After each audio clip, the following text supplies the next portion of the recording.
BJP ഒരു സീറ്റും നേടില്ല. BJP 5 മണ്ഡലങ്ങളിൽ 2ാം സ്ഥാനത്ത് പോലും വരില്ല. BJP ഇവിടെ ഉണ്ടാക്കിയിരിക്കുന്നൊരു ഹൈപ്പ് എന്ന് പറയുന്നത് BJP ചില മണ്ഡലങ്ങളിൽ ജയിക്കും എന്നൊക്കെയുള്ളൊരു തോന്നൽ ഉണ്ടാക്കാൻ കഴിഞ്ഞിട്ടുണ്ട്. പക്ഷെ BJP അതിനൊരു 5 കൊല്ലം കൂടി വെയിറ്റ് ചെയ്യേണ്ടി വരും എന്നാണ് ഞാൻ വിചാരിക്കുന്നത്. തോമസ് ഐസക് സെക്കൻഡാണ്. ആന്റോ ആന്റണി ഉറപ്പായിട്ടും ജയിക്കും.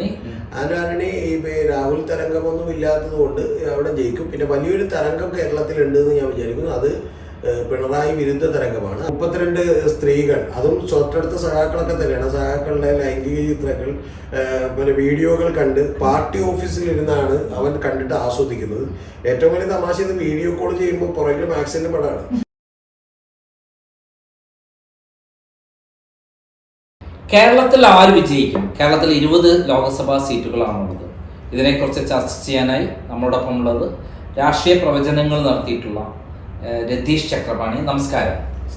അതായത് കേരളത്തിൽ 20 ലോക്സഭാ സീറ്റുകളാണുള്ളത്. ഇപ്രാവശ്യം വലിയ അട്ടിമറികളൊക്കെ നടക്കും. BJP 5 സീറ്റുകൾ നടന്നൊക്കെയാണ് ചർച്ചകൾ നടക്കുന്നത്. എന്താണ് അങ്ങയുടെ പ്രവചനം? ഈ പറഞ്ഞ വാചകത്തിൽ തുടങ്ങാൻ BJP ഒരു സീറ്റ് നേടി. BJP ഒരു സീറ്റും നേടില്ല. BJP 5 മണ്ഡലങ്ങളിൽ 2ാം സ്ഥാനത്ത് പോലും വരില്ല. BJP ഇവിടെ ഉണ്ടാക്കിയിരിക്കുന്നൊരു ഹൈപ്പ് എന്ന് പറയുന്നത് BJP ചില മണ്ഡലങ്ങളിൽ ജയിക്കും എന്നൊക്കെയുള്ളൊരു തോന്നൽ ഉണ്ടാക്കാൻ കഴിഞ്ഞിട്ടുണ്ട്. പക്ഷെ BJP അതിനൊരു 5 കൊല്ലം കൂടി വെയിറ്റ് ചെയ്യേണ്ടി വരും എന്നാണ് ഞാൻ വിചാരിക്കുന്നത്. ഒരു അത്ഭുതം സൃഷ്ടിക്കാൻ സാധ്യത ഉണ്ടായിരുന്നൊരു മണ്ഡലം എന്ന് പറയുന്നത് തിരുവനന്തപുരമാണ്. തിരുവനന്തപുരത്ത് BJPയുടെ കൃത്യമായി പറഞ്ഞിട്ടുണ്ടെങ്കിൽ ഒരു ഓർഗാനിക് ഗ്രോത്ത് ഉണ്ടായിട്ടുള്ളൊരു മണ്ഡലമാണ് തിരുവനന്തപുരം. പക്ഷെ ആ ഓർഗാനിക് ഗ്രോത്ത് പോലും പിടിച്ചു നിർത്താൻ BJPക്ക് പറ്റാത്തതിൻ്റെ കാരണം BJPയുടെ ലീഡർഷിപ്പ് അത്രത്തോളം ഒന്നും എഫിഷ്യൻ്റ് അല്ലാത്തൊരു ലീഡർഷിപ്പ് ആയതുകൊണ്ടാണ്. എന്ന് പറഞ്ഞാൽ ഇവിടെ പിണറായി വിജയൻ ഗവൺമെൻറ് ഭരിക്കുമ്പോൾ അതിനിടയിലുള്ള ഒരു ആൻറ്റി ഇൻകുംബൻസി അത് വോട്ടാക്കി മാറ്റിയാലേ BJPക്ക് ജയിക്കാൻ പറ്റും. അത് വോട്ടാക്കി മാറ്റാനുള്ള ഒരു സമരവും ഒരു പ്രവർത്തനവും BJP നടത്തിയിട്ടില്ല. ഞാൻ മനസ്സിലാക്കിയ തിരുവനന്തപുരത്ത് 3 മണ്ഡലങ്ങൾ വളരെ പ്രധാനപ്പെട്ടതാണ് തരൂരിനെ സംബന്ധിച്ചിടത്തോളം. ഒന്ന് കോവളം, നെയ്യാറ്റിൻകര, നെടുമങ്ങാട്. ഈ സ്ഥലത്താണ് ഗണേശം ഭയങ്കരമായ ഭൂരിപക്ഷം കിട്ടിയത്. ഇത്തവണ അവിടെ അതേപോലെ ഒരു ട്രെൻഡ് ഉണ്ടെന്ന് മാത്രമല്ല, തിരുവനന്തപുരം സെൻട്രലാണല്ലോ നമ്മുടെ അദ്ദേഹം ജയിച്ചിട്ടുള്ള മന്ത്രി രാജു ജയിച്ചിട്ടുള്ള അവിടെയും ആന്റണി രാജു തീരദേശ മേഖല ഉള്ള വോട്ടുകൾ മറിയുമെന്നാണ് ഞാൻ മനസ്സിലാക്കുന്നത്. എൻ്റെ ഏക കൺഫ്യൂഷൻ ഈ കേരളത്തിൽ അത് മാത്രമാണ്. എന്ന് പറഞ്ഞാൽ തീരദേശ മേഖലയിൽ അവർ ആർക്ക് വോട്ട് ചെയ്യുന്നതാണ്. അവർക്ക് ഒരു കാരണവശാലും മറ്റേ തരൂർ അവരുടെ ഒപ്പം നിന്നില്ല. കാരണം തരൂർ വളരെ കൃത്യമായി, പക്ഷെ തരൂർ ഒരു ഐഡിയോളജി അനുസരിച്ചുള്ള സ്റ്റാൻഡ് എടുത്ത് തരൂർ പറഞ്ഞത് വിഴിഞ്ഞം തുറമുഖം വേണം എന്നുള്ളതാണ്. അതുകൊണ്ട് സമരത്തെ ഒന്നും പുള്ളി തള്ളി പറയുന്നില്ല, പക്ഷെ വേണം എന്നുള്ളതാണ്. പക്ഷെ നേരെ തിരിച്ച് നമ്മൾ അറിയേണ്ടത് അവർക്ക് BJPക്ക് വോട്ട് ചെയ്യാൻ പറ്റില്ല. കാരണം BJP അദാനിയുടെ തുറമുഖത്തിന് വളരെ 100% അനുകൂലമാണ്. തിരുവനന്തപുരത്ത് മുസ്ലിം ക്രിസ്ത്യൻ ധ്രുവീകരണം വളരെ ശക്തമായിട്ട് ഇത്തവണ നടക്കും. കഴിഞ്ഞ ഇഷ്ടം പോലെ ഉണ്ടാവുന്നതാണ് എൻ്റെ ഞാൻ അവിടെ പോയപ്പോൾ പഠിച്ചിട്ടുള്ള ഒരു കാര്യം. അതാണ് അങ്ങനെയാണ് ആ വിജയം തട്ടിത്തെറിപ്പിക്കുന്നത്. തരൂർ ആദ്യം തെരഞ്ഞെടുപ്പിന് വരുമ്പോൾ അവിടെ ഏറ്റവും ആദ്യം മുസ്ലിം മതവിഭാഗത്തിൽ നിൽക്കുന്നുള്ള ചില എതിർപ്പുകളുണ്ടായിരുന്നു. ആ എതിർപ്പുകളുടെ ഭാഗമായിട്ട് PFI അന്ന് തരൂരിനെ അനുകൂലിച്ച് ഭയങ്കരമായിട്ട് എതിർത്തിരുന്നു. പക്ഷെ പിന്നീട് തരൂരിനോട് ഏറ്റവും കൂടുതൽ ആഭിമുഖ്യം കാണിച്ചിട്ടുള്ള ഒരു വിഭാഗമാണ് മുസ്ലിം സമുദായം. മുസ്ലിം സമുദായത്തിന് വോട്ട് ഇത്തവണയും തരൂരിന് തന്നെ കിട്ടിയേക്കാം. അതിൽ കേരളത്തിലെമ്പാടും ഒരു വിള്ളൽ വീഴ്ത്താനുള്ള ശ്രമങ്ങൾ സമസ്തയോടും അനുകൂലിച്ചൊക്കെ ഇന്ന് CPM നടത്തിയിട്ടുണ്ട്. അതിൻ്റെ ചെറിയ അനുകരണങ്ങളൊക്കെ ഉണ്ടാവും. പക്ഷെ അവിടെ പ്രധാനപ്പെട്ട ഒരു വിഷയമുള്ളത് തരൂരിൻ്റെ ഇമേജ് എന്ന് പറയുന്ന ഒരു രാജധാനി ലൈഫ് ഇമേജാണ്. അത് പൊളിക്കാൻ വേണ്ടി സത്യത്തിൽ ഏറ്റവും അവസാനം BJP ഒരു മണ്ടത്തരം എന്ന് പറയുന്ന ഒരു പെൺകുട്ടിയെ കൊണ്ട് പരാതി കൊടുപ്പിച്ചിട്ടുണ്ട് തരൂരിനെതിരെ ഒരു സ്ത്രീയെ കൊണ്ട് പരാതി കൊടുപ്പിച്ചു. തരൂര് നാളെ വന്ന്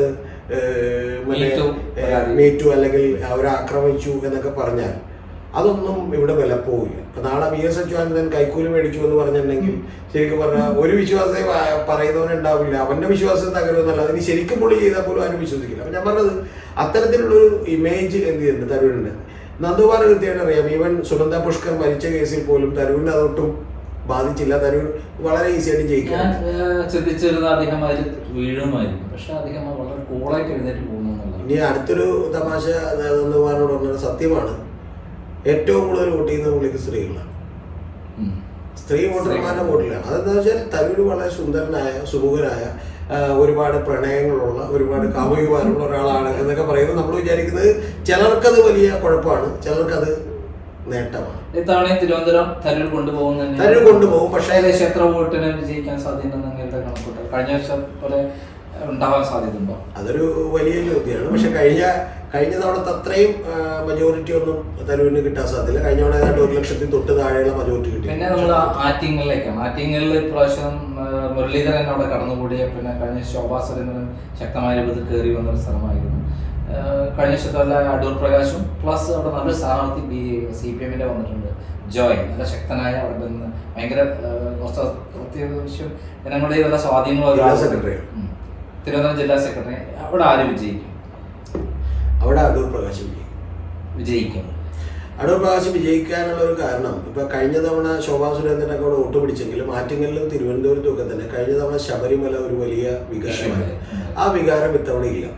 ഒന്ന്, ആ ശബരിമല വികാരം ഏറ്റവും കൂടുതൽ ഗുണം ചെയ്തത് കോൺഗ്രസിനാണ്.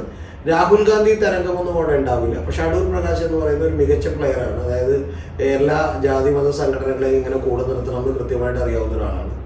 ഇപ്പൊ ആറ്റിങ്ങലിൽ നടക്കുന്ന ഒരു പ്രചരണമുണ്ട്. ഞാൻ കഴിഞ്ഞ യാത്ര ചെയ്തപ്പോൾ വി ജോയി എന്ന് പേര് കേൾക്കുമ്പോൾ ആളുകൾ ക്രിസ്ത്യൻ ആണെന്ന് വിചാരിക്കും. പക്ഷെ ശരിക്കും ഹിന്ദു ഈഴവ കമ്മ്യൂണിറ്റിയിൽ നിന്നുള്ള ആളെന്നാണ്. പക്ഷെ ഈഴവ കമ്മ്യൂണിറ്റിയിൽ നിന്ന് ആറ്റിങ്ങലാണ് ഈ കേരളത്തിൽ ഏറ്റവും കൂടുതൽ ഈഴവ കമ്മ്യൂണിറ്റിയും അവരുടെ വോട്ട് ബാങ്കും കുറച്ചുകൂടി SNDP ഒക്കെ സ്ട്രോങ് ആയിട്ടുള്ള മണ്ഡലം. അവിടെ അടൂർ പ്രകാശ് എന്റെ ഒരു കണക്കൂട്ടൽ ചിലപ്പോൾ അവിടെ ജോയ് ജയിക്കാനുള്ള ഒരു സാധ്യതയുണ്ട് എന്നുള്ളതാണ് എന്റെ കണക്കൂട്ടൽ. ഇതില് വേറൊരു പ്രധാനപ്പെട്ട കാര്യം നന്ദകുമാർ ശ്രദ്ധിക്കാത്തായിരിക്കും എന്ന് ഞാൻ വിചാരിക്കുന്നു. കാരണം എന്ന് വെച്ചാൽ CPM നിന്നുള്ള ഒരുപാട് വോട്ടുകൾ ജോയിക്ക് കിട്ടില്ല. ആ ജോയിക്ക് കിട്ടാത്തതിന്റെ കാര്യം ജോയി അവിടുത്തെ ജില്ലാ സെക്രട്ടറിയാണ് തിരുവനന്തപുരത്ത് എന്നുള്ളത് കൊണ്ട് തന്നെ CPM ഒരു വലിയ വിഭാഗത്തിന്റെ എതിർപ്പ് ജോയിക്കെതിരെയാണ്. കാരണം ജോയി പലപ്പോഴും ഒരു മറ്റു പല കാര്യങ്ങളുടെയും ഒരു നേതാവാണ്. അപ്പം അതുകൊണ്ട് ജോയിക്ക് അത്തരത്തിലുള്ള എതിർപ്പുകളും പാർട്ടിക്കകത്ത് നിന്ന് വളരെ രൂക്ഷമായിട്ടുണ്ട്. അത് പക്ഷേ പുറത്തൊന്നും ആളുകൾ പറയില്ല. പക്ഷേ മറ്റേ പ്രചരണത്തിന് പോകണമെന്ന് തന്നെ പിറ്റേ ദിവസം ഇതൊരു ചെറിയ കമന്റ് എതിരായിട്ട് പറഞ്ഞാൽ പോലും ഇത് വലിയ ഇമ്പാക്ട് ഉണ്ടാവും. ഇതേപോലെയുള്ള കൊല്ലം പ്രേമചന്ദ്രന്റെ എന്തെങ്കിലും ഒരു ചാലഞ്ച് ആരുടെ ഭാഗത്തു നിന്നും ഉണ്ടാവുന്നുണ്ട്?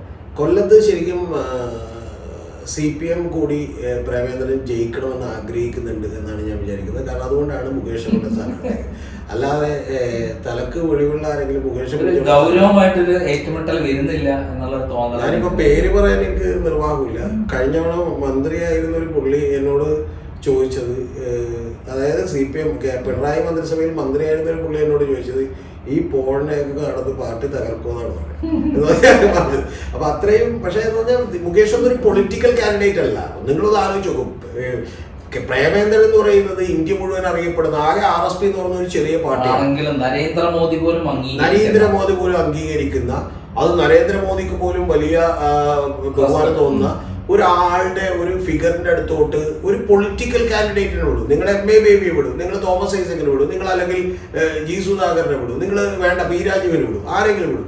ഇതിന് പകരം നേരെ മുകേഷെ കൊണ്ടുപോയി നിർത്തുന്നു. എന്നിട്ട് ഇനി അടുത്തൊരു കമന്റ് ഉണ്ട്. ഇവര് ഈ ഒരു റോങ് സ്ട്രാറ്റജി ഉണ്ട് ഈ പൊളിറ്റിക്സിന്. ആ റോങ് സ്ട്രാറ്റജികളിൽ ഏറ്റവും റോങ് ആയിട്ടുള്ള സ്ട്രാറ്റജിയാണ് NK പ്രേമേന്ദ്രന്റെ എതിരെ നരേന്ദ്രമോദി വിളിച്ച് വിരുന്നു കൊടുത്തു എന്ന് പറയുന്നു. ആ വിരുന്നു കൊടുത്തത് അയാൾ BJP പോകും എന്ന് പറയുന്നൊരു കാര്യം സ്ട്രാറ്റജി ഉണ്ട്. ഇതിന്റെ നെറ്റ് എഫക്ട് എന്താ ഉണ്ടാകുമ്പോഴെന്ന് അറിയാമോ? ചിലപ്പോൾ കുറച്ചൊരു മുസ്ലിം വോട്ടുകൾ പ്രേമേന്ദ്രന് നഷ്ടപ്പെടുമായിരിക്കും. പക്ഷേ രണ്ടാമത്തെ പ്രശ്നം എന്ന് വെച്ചാൽ BJP വോട്ട് പറയാതെ കിട്ടും. അപ്പൊ അത്തരത്തിലുള്ള ഒരു കാര്യം സംഭവിക്കുന്നത് കൊണ്ട് ഇത് CPM ഒക്കെ ശരിക്കും പറഞ്ഞാൽ വളരെ റോങ് ആയിട്ടുള്ള സ്ട്രാറ്റജിയാണ്. കണക്കുകൂട്ടലുകളൊക്കെ സ്വയം തെറ്റിക്കാണ്. അല്ല, പ്രേമേന്ദ്രൻ എനിക്ക് തോന്നുന്നത് പിണറായിയുടെ ഉള്ളിൽ പോലുള്ള ഒരു ഫീലിംഗ് എന്താ വെച്ചാൽ ഇയാൾ അത്യാവശ്യം കുഴപ്പമില്ലാത്തവനാണ്, ഇവൻ ലോക്സഭയിൽ പോയി ഇരിക്കട്ടെ എന്നാണ്. കാരണം പ്രേമേന്ദ്രൻ എന്റെ വിശ്വാസത്തിൽ കഴിഞ്ഞ തവണ ഒരു പക്ഷേ പ്രേമേന്ദ്രന്റെ വലിയ ടൈറ്റ് ഫൈറ്റ് ഉണ്ടായതാണ് MA ബേബി ആയിട്ട് മത്സരിക്കും. അന്ന് അല്ല അതിന് മുമ്പത്താണ്.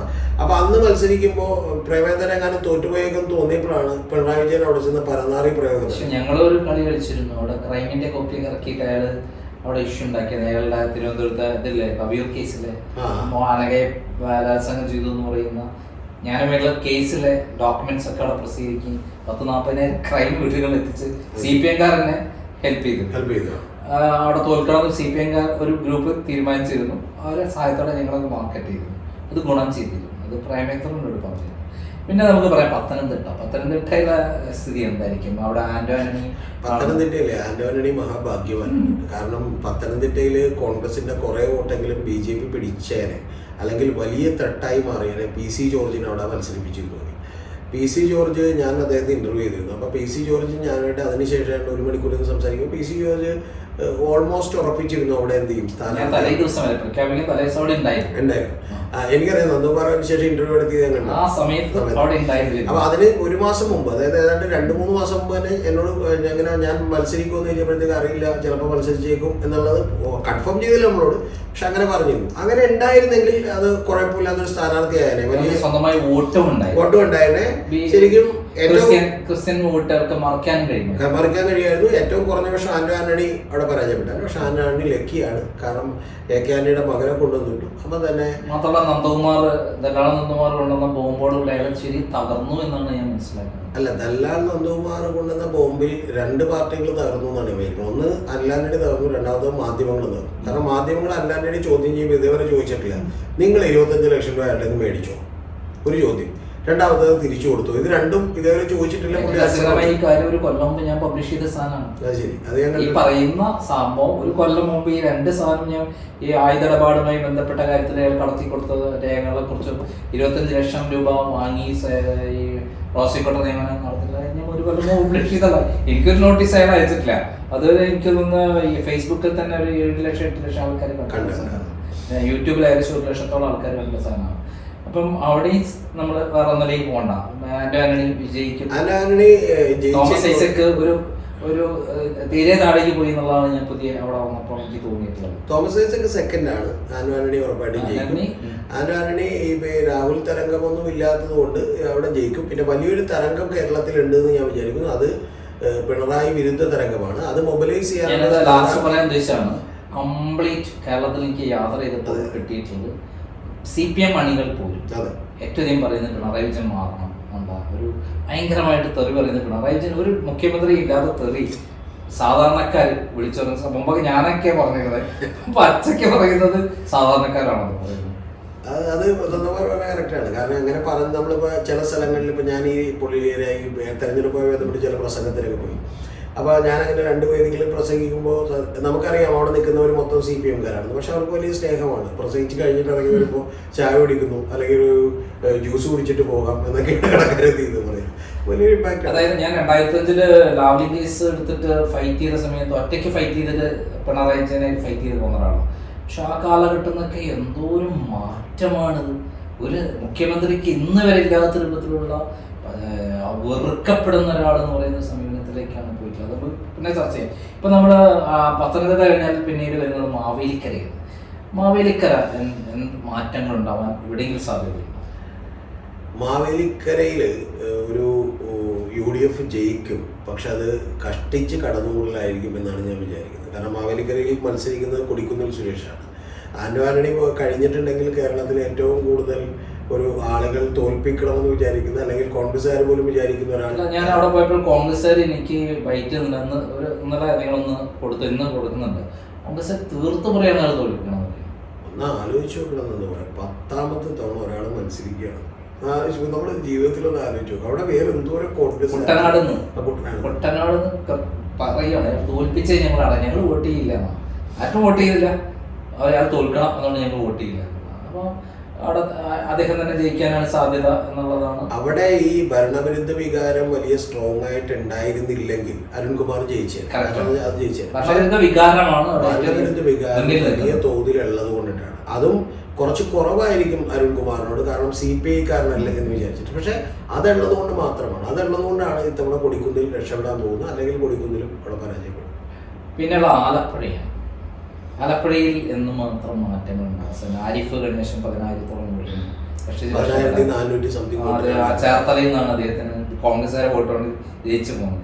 കോൺഗ്രസ്സുകാർ ഒരു ഭാഗം മാറ്റിച്ചതുകൊണ്ടാണ് അവിടെ നിന്ന് രക്ഷപ്പെട്ടു പോകുന്നത്. ഇത്തവണ എന്ത് സംഭവിക്കും? ആലപ്പുഴയിൽ ഓപ്പൺലി പറയാനൊരു ചെറിയ ബുദ്ധിമുട്ടുണ്ട്. പക്ഷെ എങ്കിൽ പോലും കോൺഗ്രസിന് അനുകൂലമായിരിക്കും സിറ്റുവേഷൻ. കാരണം നേരത്തെ പറഞ്ഞ ഭരണവിരുദ്ധ വികാരമുണ്ട് എന്നുള്ളത് മാത്രമല്ല ആലപ്പുഴയിലെ പ്രശ്നം. ആലപ്പുഴയിലെ പ്രശ്നം ആലപ്പുഴ പാർട്ടിക്കെതിരെ തന്നെ വലിയ വിരുദ്ധ വികാരമുണ്ട്. കാരണം CPM എന്ന് പറയുന്ന പാർട്ടി ഏറ്റവും കൂടുതൽ ജീർണിച്ചതായ ആളുകൾ നേരിട്ട് തൊട്ടറിയുന്നൊരു ജില്ല ആലപ്പുഴയാണ്. ആലപ്പുഴയിൽ നമുക്കറിയാമല്ലോ, ഇപ്പോൾ എറണാകുളത്തെ പോലെയല്ല. നമ്മളൊന്നും ഒരു MP അടുത്തോ പാർട്ടി നേതാക്കന്മാരടുത്തോ ഡെയിലി ഒന്നും ചെല്ലുന്നില്ല. പക്ഷെ അവിടെയുള്ള ബ്രാഞ്ച് സെക്രട്ടറി മുതൽ എൽസി സെക്രട്ടറി മുതൽ ഏരിയ സെക്രട്ടറി പോലെയുള്ള ആളുകളെടുത്ത് ഡെയിലി ആളുകൾ ഇന്ററാക്ട് ചെയ്യുന്നുണ്ട്. അപ്പോൾ അതിലുള്ള പല ആളുകളുമാണ് മയക്കുമരുന്ന് കേസിൽ ലോറി കൊടുത്തു എന്ന് പറഞ്ഞ അവസ്ഥയാണത്. 32 ഷാനവാസ്, ഞാൻ പേര് പറയേണ്ടെന്ന് വെച്ചാണ്, നന്ദകുമാറിന്റെ പേര് പറയുന്നതിന്റെ ആളായതുകൊണ്ടാണ്. സോണി എന്ന് പറഞ്ഞ ഒരുത്തനാണ് 32 സ്ത്രീകൾ, അതും തൊട്ടടുത്ത സഖാക്കളൊക്കെ തന്നെയാണ്, സഖാക്കളുടെ ലൈംഗിക ചിത്രങ്ങൾ പിന്നെ വീഡിയോകൾ കണ്ട് പാർട്ടി ഓഫീസിൽ ഇരുന്നാണ് അവൻ കണ്ടിട്ട് ആസ്വദിക്കുന്നത്. ഏറ്റവും വലിയ തമാശ, ഇത് വീഡിയോ കോൾ ചെയ്യുമ്പോൾ പുറകിൽ മാക്സിന്റെ പടമാണ്. അതുകൊണ്ട് അവിടെ ഇത്രയും ജീർണത ഉണ്ടായിട്ടുള്ള സ്ഥലം വേറെ ഉണ്ടായിട്ടുള്ള, പക്ഷെ അവിടെ ഞാൻ മനസ്സിലായി ശോഭാ സുരേന്ദ്രൻ നമ്മൾ കാണാത്ത BJP ഒരു നിസ്സംഗത ഭാവം പല ഭാഗത്തും കാണിക്കുന്നുണ്ട്. ചിലപ്പോൾ നിർജ്ജീവം അവരെ തോൽപ്പിക്കണം എന്നുള്ള ചിന്താഗതി വി മുരളീധരനും അതേപോലെ കെ സുരേന്ദ്രനും പ്രവർത്തിക്കുന്നുണ്ടെന്നുള്ള ഒരു ധാരണയാണ് എനിക്കുള്ളത്. പക്ഷെ അവര് നമ്മളറിയാത്ത വിധത്തിൽ മാർക്സിസ്റ്റ് പാർട്ടിയിൽ നിന്ന് കോൺഗ്രസ് നടക്കുന്ന ആളുകൾ മാറി വന്ന് അവർക്ക് ഒരു ഗ്രൂപ്പായിട്ട് വന്ന് സപ്പോർട്ട് ചെയ്യുന്നത് എങ്ങനെ ഞാൻ കാണും. ഇത് ഞാനിപ്പോൾ ഈ അഡ്വക്കേറ്റ് KM ഷാജഹാൻ അവിടെ സ്വതന്ത്രമായി മത്സരിക്കുന്നുണ്ട്. അപ്പോൾ അദ്ദേഹത്തിൻ്റെ മത്സരവുമായി ബന്ധപ്പെട്ട് ഞാൻ ഏറ്റവും കൂടുതൽ ഇപ്പോൾ സമയം ചെലവഴിച്ചിട്ടുള്ളൊരു ജില്ലയാണത്. ആ ജില്ലയിൽ ഈ പറഞ്ഞ മാറ്റങ്ങൾ, ഇപ്പോൾ നന്ദകുമാർ പറഞ്ഞ മാറ്റമില്ല എന്നൊന്നും ഞാൻ പറയില്ല, BJP ഉണ്ട്. പക്ഷേ BJP നേരിടുന്ന ഏറ്റവും വലിയ പ്രശ്നം, നന്ദകുമാർ പറഞ്ഞ പോലെ BJPയുടെ ജില്ലാ പ്രസിഡന്റിന് എവിടെയാണ് ചാർജ് കൊടുത്തേക്കണെന്ന് അറിയും? മാവേലിക്കരയാണ്. അതായത് ആലപ്പുഴ ചാർജ് ഇല്ല, ഇപ്പം ഈ അടുത്ത് തിരിച്ചു വിളിച്ചേക്കാണ്. അവിടെയുള്ള, ഞാൻ പേര് പറയാൻ പറ്റില്ല, അവിടെയുള്ള ഏതാണ്ട് ഒരു 8ഓളം വരുന്ന പ്രമുഖരായിട്ടുള്ള BJPയിലെ പല കഴിഞ്ഞവണയൊക്കെ മത്സരിച്ചിട്ടുള്ള പല ആളുകൾ പോലും അവിടെ ആലപ്പുഴയിലില്ല. അവര് ഒരാൾ തിരുവനന്തപുരത്താണ്, ബാക്കിയുള്ളവർ മാവേലിക്കരയിലാണ്. പക്ഷെ അതിലുപരിയായിട്ട് ആറ്റിങ്ങലിന്റെ മാതിരി അവർക്ക് ഈ വ്യക്തിപരമായിട്ട്, അല്ല, ആറ്റിങ്ങലിന് വ്യക്തിപരമായിട്ട് മാത്രമല്ല വേറൊരു ഗുണം കൂടിയുണ്ട്. ഈ BJPയുടെ സംസ്ഥാന നേതൃത്വം എതിർക്കുന്നു എന്ന് പറഞ്ഞാൽ മിക്കവാറും അനുഭാവികൾ അവൻ നല്ലവരാണെന്ന് വിചാരിക്കും. അതുപോലെ അത് ശോഭാ സുരേന്ദ്രന്റെ ഗുണമായിട്ട് കേരളത്തിലെ ഏറ്റവും അധികം BJPക്കുള്ളിൽ സ്വാധീനമുള്ള ഏറ്റവും അധികം പിന്തുണയുള്ള ആള് ശോഭാ സുരേന്ദ്രനാണെന്ന് നമുക്ക് നേരിട്ടും അല്ലാതെയും ബോധ്യപ്പെട്ടുള്ള ഒരു കാര്യം. നമ്മളെ നന്ദകുമാർ ഇപ്പൊ എങ്ങനെയാണ് VS അച്യുതാനന്ദന് വലിയ പിന്തുണ കിട്ടിയെന്ന് ആലോചിച്ചാൽ, VS അച്യുതാനന്ദന് പിണറായി കൂടി പിന്തുണച്ചെങ്കിൽ വലിയ പിന്തുണ കിട്ടില്ല. പിണറായി എതിർക്കുന്നു എന്ന് തോന്നുമ്പോഴാണ് എന്ത് ചെയ്യുന്നത്, പിന്തുണ കിട്ടുന്നത്. അപ്പൊ അതേപോലെ തന്നെ ഈ കേരള നേതൃത്വം, അത് സാധാരണ ആളുകൾ കളിയാക്കി വിളിക്കും, ഞാൻ അങ്ങനെ വിളിക്കില്ല, KJP എന്ന് പറഞ്ഞ നേതൃത്വം, അവര് വെറും മോശപ്പെട്ട ആളുകളാണെന്ന് എന്നോട് തന്നെ ഇപ്പൊ എന്റെയൊക്കെ വീഡിയോ കണ്ട്, നിതിൻ ഗഡ്കരിയെ കുറിച്ച് ഞാൻ വീഡിയോ ചെയ്തിട്ടുണ്ട്, ബിജു പട്നായിക്കിനെ കുറിച്ച് വീഡിയോ ചെയ്തിട്ടുണ്ട്, പ്രൊഫൈൽ വീഡിയോ ചെയ്തിട്ടുണ്ട്. ഇതൊക്കെ ചെയ്യുമ്പോൾ പലപ്പോഴും ആളുകൾ എന്നോട് വന്നിട്ട്, അല്ലെങ്കിൽ മറ്റു BJP നേതാക്കന്മാരെ കുറിച്ചും ഇന്ത്യ 5ാമത്തെ സാമ്പത്തിക ശക്തിയാവുന്നു എന്നൊക്കെ പറഞ്ഞ് വീഡിയോ ചെയ്യുമ്പോഴൊക്കെ ഇവർ വന്നിട്ട് പറയുന്നത് കേരളത്തിലെ നേതൃത്വം വളരെ മോശപ്പെട്ട നേതൃത്വമാണ്. ആ നേതൃത്വത്തെ എതിർക്കുന്ന ഒരാളാണ് ശോഭാ സുരേന്ദ്രൻ എന്ന് പറയുന്ന ഒരു അഡ്വാൻറ്റേജ് BJP അനുഭവങ്ങളുടെ ഇടയിൽ നിന്നും ശോഭാ സുരേന്ദ്രന് കിട്ടും. പക്ഷെ അറ്റ് ദ സെയിം ടൈം ഈ ജില്ലാ നേതൃത്വം കൂടുതലില്ലാത്തതുകൊണ്ട് അവരുടെ പ്രവർത്തനത്തിന് അത് വലിയ തോതിലുള്ള പ്രശ്നമുണ്ടാകുന്നുണ്ട്. മൂന്നാമതൊരു കാര്യം കൂടി നന്ദകുമാറെടുത്ത് പറഞ്ഞാൽ, ഇതുപോലെ ഡള്ളായിട്ടുള്ള ഒരു തെരഞ്ഞെടുപ്പ് ഞാൻ എൻ്റെ ജീവിതത്തിൽ കണ്ടിട്ടില്ല. എന്ന് പറഞ്ഞാൽ കഴിഞ്ഞ ദിവസങ്ങളിൽ ഇപ്പോൾ ആലപ്പുഴയിലും തിരുവനന്തപുരത്തൊക്കെ നമ്മൾ നിൽക്കുമ്പോൾ ചില വണ്ടികളൊക്കെ ഒരു 80 കിലോമീറ്റർ സ്പീഡിലൊക്കെ ഓടി പോകണം, അനൗൺസ്മെന്റ് ആകും. കഴിഞ്ഞ ദിവസം ഞങ്ങൾ കണ്ട 4 വാഹനം ഒരുമിച്ച് പോവാണ്. KC വേണുഗോപാലിന്റെ വാഹനം 5 എണ്ണം സൈഡിൽ കിടക്കുകയാണ്. കാരണം പുള്ളി ഡൽഹിയിലായിരുന്നു. അപ്പം പിന്നെ ഇവർക്ക് ഇവിടെ കിടന്നുറങ്ങാം, കാശ് മേടിച്ചു എന്നുള്ളതല്ലാതെ കൃത്യമായൊരു പ്രചരണം പോലും നടത്തിയിട്ടില്ല. ഇപ്പം ഈ ഒരാഴ്ച എന്ത് ചെയ്യുമായിരിക്കും, നടക്കുമായിരിക്കും, അത്തരത്തിൽ പ്രചരണം നടത്തിയില്ല. ജനങ്ങൾക്ക് പൊതുവെ എനിക്ക് തോന്നിയിട്ടുള്ള ഒരു കാര്യം, ഇതിനോട് എല്ലാറ്റിനോടും തന്നെ ഒരു മടുപ്പ്. അതുകൊണ്ട് അത് വലിയ തോന്നില്ല. ഇപ്പൊ ആലപ്പുഴയിൽ ഒരു അട്ടിമറി ആരിഫിനും ഏറ്റവും ബാധിക്കാൻ പറ്റുന്ന ഷാജഹാന്റെ വരവ്, CPM വോട്ട്, ഏറ്റവും CPM-നോട് വിരോധമുള്ള ആൾക്കാർ ഷാജഹാൻ വോട്ട് ചെയ്യാൻ സാധ്യത, ഏതെങ്കിലും സാധ്യത ആരിഫിനുണ്ടെങ്കിൽ അത് തകർക്കാൻ സാധ്യതയുണ്ടെന്നാണ് ഞാൻ മനസ്സിലാക്കുന്നത്. ഈ അതില് നന്ദകുമാറിന്റെ റീഡിങ്ങിലുള്ള ചെറിയൊരു എനിക്ക് ഒരു വ്യത്യസ്ത അഭിപ്രായം, ആരിഫിന്റെ മാത്രമല്ല, കോൺഗ്രസിനകത്തുനിന്നും അദ്ദേഹം വളരെയധികം വോട്ട് പിടി. എന്താ കാര്യം എന്ന് വെച്ചാൽ, KC വേണുഗോപാൽ അവിടെ തോറ്റാൽ പിന്നെ KC വേണുഗോപാലിന്റെ പരിപാടി തീർന്നു. KC വേണുഗോപാൽ ഒഴിവാക്കിയ നേതാക്കന്മാരെ നമ്മളൊന്ന് ആലോചിച്ച് നോക്കണം. അതായത് രമേശ് ചെന്നിത്തല, MLA-മാരിൽ ഭൂരിപക്ഷം അദ്ദേഹം പ്രതിപക്ഷ നേതാവാകണമെന്ന് വന്നിട്ട് ഒരു സുപ്രഭാതത്തിൽ കൂളായിട്ട് എടുത്ത് പുറത്തേക്ക്. പക്ഷെ വേറെ കാര്യം, അദ്ദേഹം കേരളത്തിൽ വരരുതെന്ന് ആഗ്രഹിക്കുന്നതുകൊണ്ട് ജയിപ്പിച്ചു വിടാനും തയ്യാറായിരിക്കുന്ന ആൾക്കാരുണ്ടാവും. അല്ല, പക്ഷേ പിന്നെ BJP-യെ സംബന്ധിച്ചോളം അയാൾ ഇവിടെ നിന്ന് ജയിച്ചു പോകുന്ന നല്ലത്. കാരണം അവിടെ രാജസ്ഥാനിലെ സീറ്റ് ഇതുണ്ട്, രാജ്യസഭാ സീറ്റ് അവർക്ക് BJP കിട്ടും. BJPക്ക് അത് ഗുണമാണ്. പക്ഷെ കേരളത്തിലെ കോൺഗ്രസ്സുകാരെ സംബന്ധിച്ചിടത്തോളം KC വേണുഗോപാൽ എന്ന് പറയുന്ന ഒരാൾ വന്നതിന് ശേഷം കേരളത്തിലെ നേതൃത്വത്തിലുള്ള ഒരുപാട് ആളുകൾ, ഞാൻ പറഞ്ഞ രമേശ് ചെന്നിത്തല അടക്കം നിരവധി ആളുകൾ അവിടെ നിന്ന് ഒരു പ്രാധാന്യവും ഇല്ലാത്ത ആളുകളായി മാറിയിട്ടുണ്ട്.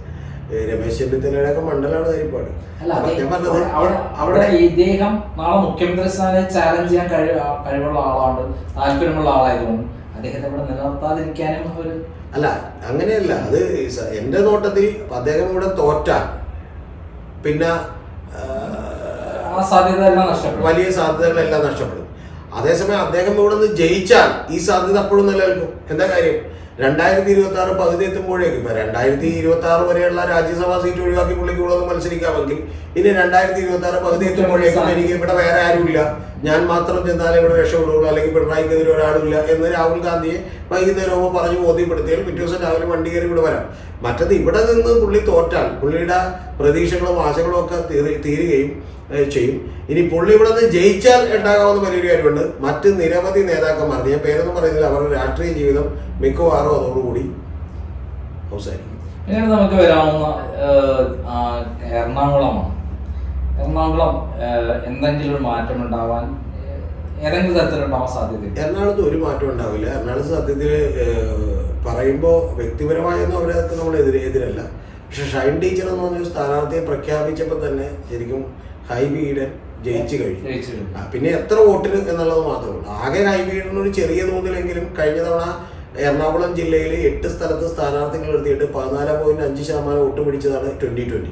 അപ്പോൾ അവരുടെ ഒരു സ്ഥാനാർത്ഥി ഇവിടെ നിൽക്കുന്നു, അതുപോലും പക്ഷെ ബാധിക്കില്ല, വലുതായിട്ടൊന്നും ബാധിക്കില്ല. പക്ഷെ ഷൈൻ ടീച്ചറെ പോലെ അല്ലെങ്കിൽ ഈ പറയുന്ന ഇപ്പൊ കഴിഞ്ഞ തവണ തൃക്കാക്കരയിൽ മെസ്സേജ് ജോ ജോസഫിനെ പോലെയൊക്കെയുള്ള സ്ഥാനാർത്ഥികളെ കൊണ്ടുവരുന്നത് കൊണ്ടിട്ട് കോൺഗ്രസ്സുകാർക്ക് ഒരു ഈസി വാക്ക് ഓവർ കിട്ടും. ഞാൻ കേരളത്തിൽ കണ്ടിട്ടുള്ള, ഞാൻ എല്ലാ സ്ഥലത്തും പോയപ്പോൾ ഞങ്ങൾ പബ്ലിക് ഒപ്പീനിയൻ എടുത്തപ്പോൾ ഏറ്റവും അധികം UDF സ്ഥാനാർത്ഥികൾക്ക് അനുകൂലമായി നിൽക്കുന്ന 2 സ്ഥലമാണ്, ഒന്ന് എറണാകുളം, പിന്നെ കോട്ടയമാണ്.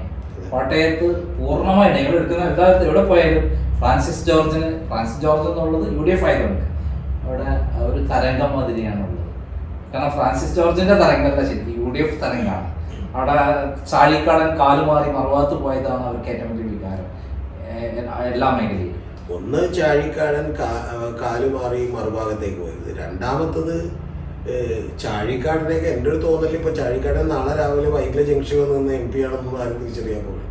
അപ്പൊ ചാഴിക്കാടൻ എങ്ങനെ ഈ രാഷ്ട്രീയത്തിലേക്ക് വന്നു എന്നൊക്കെ അറിയാലോ. അദ്ദേഹത്തിന്റെ സഹോദരൻ മരണപ്പെട്ടതുകൊണ്ട് ബാബു ചാഴിക്കാടൻ മരിച്ചുകൊണ്ടാണ് ഇദ്ദേഹം വന്നത്. ബാബു ചാഴിക്കാടൻ ഒരു പൊളിറ്റീഷ്യനായിരുന്നു, ഇദ്ദേഹം ഇപ്പോഴും ബന്ധമുള്ള ആളല്ല. ഇദ്ദേഹം അങ്ങനെ ഒരു ഫിഗറോ അല്ലെങ്കിൽ അങ്ങനെ ഒരു കരിസ്മയുള്ള ഒരു ലീഡറോ ഒന്നുമല്ല. കഴിഞ്ഞ തവണ തന്നെ നമുക്കറിയാം, മറ്റേ കേരളീയല്ലോ മറ്റേ പിണറായി വിജയൻ യാത്ര നടത്തിയപ്പോൾ ഇദ്ദേഹം നവകേരള യാത്ര നടത്തിയപ്പോഴത്തേക്കും ചെന്ന് പറഞ്ഞു വെറുതെ അതാണ് പറഞ്ഞത്. അദ്ദേഹത്തിന് ഒരു സീരിയസ് ആയിട്ട് അവിടെയുള്ള ആളുകൾ പോലും കാണുന്നില്ല. തൊട്ട് ഓപ്പോസിറ്റ് നിൽക്കുന്ന ആരാണെന്നുള്ള കൂടി ഇമ്പോർട്ടൻ്റ്. ഫ്രാൻസിസ് ജോർജ് ശരിക്കും ഇതിനു മുമ്പേ തന്നെ ഒരു പക്ഷേ MP-യോ മന്ത്രിയോ ഒക്കെ ആകാൻ അല്ലെങ്കിൽ അത്രയും കാലിബറുള്ള മിടുക്കുള്ള ഒരാളാണെന്നാണ് ജനം വിചാരിക്കുന്നത്. അതുകൊണ്ട് ഉറപ്പായിട്ടും അവിടെ എന്ത് ചെയ്യും. പിന്നെ ഇടുക്കിയാണ്, ഡീൻ കുര്യാക്കോസും ജോയ്സ് ജോർജുമാണ് അവിടെ പ്രധാനമായിട്ടും. മറ്റേ BJP അത്രത്തോളം ഇവിടെ എത്തിയിട്ടില്ല എന്നുള്ളതാണ് നമ്മുടെ കണക്ക്. BJPക്ക് ഏറ്റവും സാധ്യത കുറവുള്ളവരുണ്ട്. സംഗീത BDJSന്റെ സ്ഥാനാർത്ഥിയാണ്. അവിടെ എന്താണ് അങ്ങനെ? അവിടെ വളരെ സിമ്പിളായി പറഞ്ഞാൽ പുള്ളി ചെയ്യും. പിന്നെ തൃശ്ശൂരാണ്, നമ്മുടെ ചാലക്കുടിയാണ് ഏറ്റവും അധികം ചർച്ച ചെയ്യപ്പെടുന്ന ഒരു സ്ഥലം. കാരണം അവിടെ 2020യുടെ ഏറ്റവും വലിയ പ്രവേശനത്തിൽ മാത്രം അവിടെ പ്രശ്നമുണ്ട്. 2020 നന്നായി ഒട്ടുപിടിക്കും എന്ന് തന്നെയാണ് ഞാൻ വിചാരിക്കുന്നത്. എന്നാലും ഒരു ചെറിയ മാർജിനിലെങ്കിലും ഒരു പക്ഷേ ബെന്നി ബെഹനാൻ ജയിച്ചേക്കാം. എന്റെ കണക്കൂട്ടലില് ആലുവ, അങ്കമാലി, ചാലക്കുടി ഇവിടെ നല്ലൊരു ഭൂരിപക്ഷം. അങ്ങനെ കണക്കൂട്ടിക്കൊണ്ടാണ് ഞാനിത് പറയുന്നത്. ആലുവയിൽ നിന്ന് വളരെ ഭൂരിപക്ഷം കിട്ടും. നന്ദകുമാർ പറഞ്ഞ 3 സ്ഥലത്തു നിന്നും പുള്ളിക്ക് ഭൂരിപക്ഷം കിട്ടും. മറ്റേ സ്ഥലത്ത് ഏകദേശം തുല്യ നിലയിൽ ചിലപ്പോൾ കുറച്ച് കുറഞ്ഞാൽ കയ്പമംഗലം, മറ്റേ സ്ഥലത്ത് കൊടുങ്ങല്ലൂർ ഈക്കലായിട്ട് പോകും. അതെ, അങ്ങനെ ഈ 3 സ്ഥലത്തെ ഭൂരിപക്ഷമായിരിക്കും അദ്ദേഹത്തെ. ആ ബാക്കിയുള്ള സ്ഥലങ്ങളിലെല്ലാം നേരത്തെ പറഞ്ഞ പോലെ ഒന്ന് സി രവീന്ദ്രനാഥനും ഒന്ന് 2020 വോട്ട് പോകുന്നുണ്ട്. അതങ്ങനെ മാനേജ് ചെയ്ത് പോയി ജയിക്കും. പക്ഷെ തുറന്നു പറഞ്ഞിട്ടുണ്ടെങ്കിൽ കോൺഗ്രസിൽ ഏറ്റവും കൂടുതൽ ടെൻഷനുള്ള ഒരു കാൻഡിഡേറ്റ് ബെന്നി ബെഹനാനായിരിക്കും. കാരണം ഇതിൽ എങ്ങനെ വരും എന്നുള്ളത് ഈ 2020യുടെ കേസിൽ വലിയ ആകാംക്ഷയുള്ളൊരു മണ്ഡലങ്ങളിലൊന്നാണ്. പക്ഷെ സ്റ്റിൽ അവിടെ ഒരു വളരെ ചെറിയ മാർജിനിലാണെങ്കിലും എന്റെ കണക്കൂട്ടുള്ള ഈ 3 സ്ഥലത്തെ ഭൂരിപക്ഷമായിരിക്കും അദ്ദേഹത്തിന്. ആ ഭൂരിപക്ഷത്തിലേക്ക് അദ്ദേഹം മറ്റുള്ള സ്ഥലങ്ങളിൽ ഈക്വലായിട്ട് പോകും. വലിയ മാറ്റങ്ങൾ അങ്ങോട്ടും ഇങ്ങോട്ടും പെരുമ്പാവൂര്, കുന്നത്താട് ഈക്വലായിട്ട് അങ്ങോട്ടും ഇങ്ങോട്ടും ബാലൻസ് ചെയ്ത് പോകും. അപ്പുറത്ത് കയ്പമംഗലം, കൊടുങ്ങല്ലൂരും ഏകദേശം ഇതായിട്ട് പോകും. നമ്മൾ ഫസ്റ്റ് പാർട്ടാണ് നമ്മൾ പറഞ്ഞിരിക്കുന്നത്, അതായത് പകുതി ചാലക്കുടി വരെയുള്ള, ചാലക്കുടി മുതൽ തിരുവനന്തപുരം വരെയുള്ള ഒരു വിശകലനമാണ് പറഞ്ഞിരിക്കുന്നത്. ഇതിൽ എല്ലാ സീറ്റുകളും UDF വിജയിക്കും എന്നുള്ളതാണ് അങ്ങയുടെ ഒരു ഇതെങ്കിൽ എൻ്റെ ഒരു ആറ്റിങ്ങലിൽ ചിലപ്പോൾ ഒരു അട്ടിമറി നടക്കും എന്നുള്ളതാണ് എൻ്റെ ഒരു വിശകലനം. ബാക്കിയെല്ലാം തന്നെ UDF വിജയിക്കും എന്നുള്ളത് തന്നെയാണ്.